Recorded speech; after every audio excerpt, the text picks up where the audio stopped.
Okay, this is the RV3 in Oregon. I'm going to try and show the work that's left to be done on it. I built the new fuel tanks. I should say I helped an RV builder build the new fuel tanks, and they came out just fine.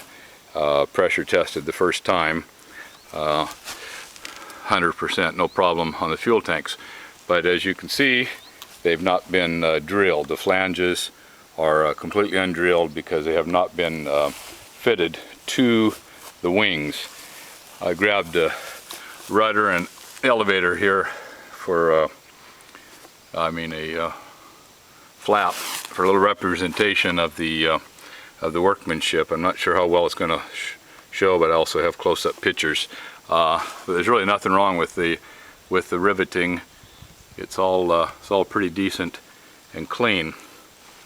Now where it gets interesting is on the wings. The wings have had some type of a sander filler, and for the most part you don't see the rivets. There's been some sanding done on it in preparation for painting, but it has been, the whole thing has been covered with some type of sander filler. Now this shows the reinforcement on the inboard rib that was required to stiffen the inboard rib, and that's all been properly done, as has the rear attach, the rear spar attach point is now the double clevis, and so that part's been accomplished. That was required modification, and that's been done. So the wings are apparently in very good shape, but you don't see the rivets on them because of the sander filler, and I have not found anything to take it off.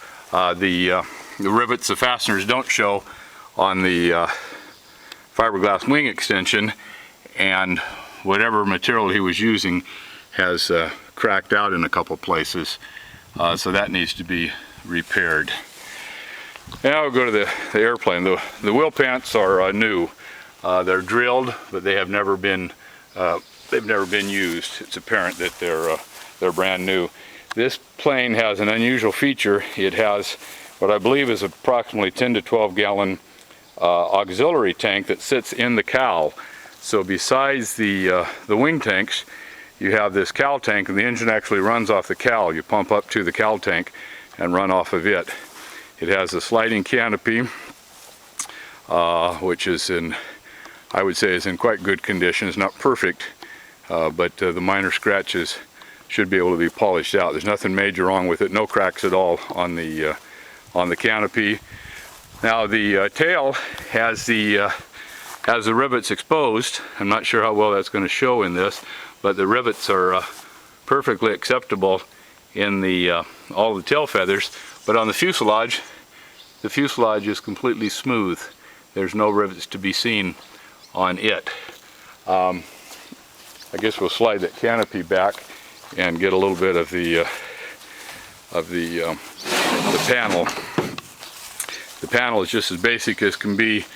Steam gauges. It does have a Narco AT150 transponder. Doesn't look like, I'm not sure if that has mode C, I'm not real familiar with that, and has a Narco COM 120 that is not a 720 channel as close as I can tell.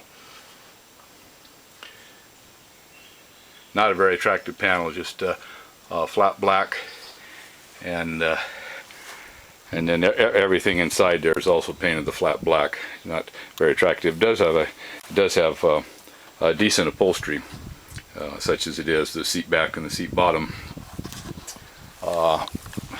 The engine's 0290D.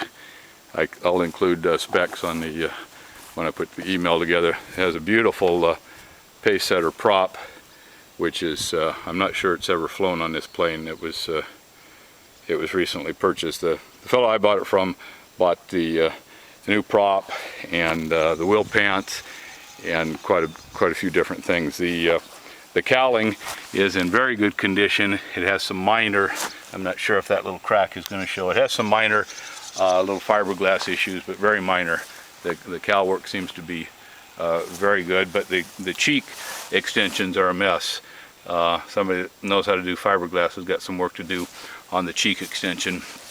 There's a new throttle and mixture control that's not been mounted, and it has the 2-into-1 exhaust. So that's pretty much the airplane, and the like I say, the wings have to, the fuel tanks have to be mounted to the wings, and the reason that I never got the project finished is because I have a very nice RV4 that I try and fly twice a day. So the RV3 sits. There you have it.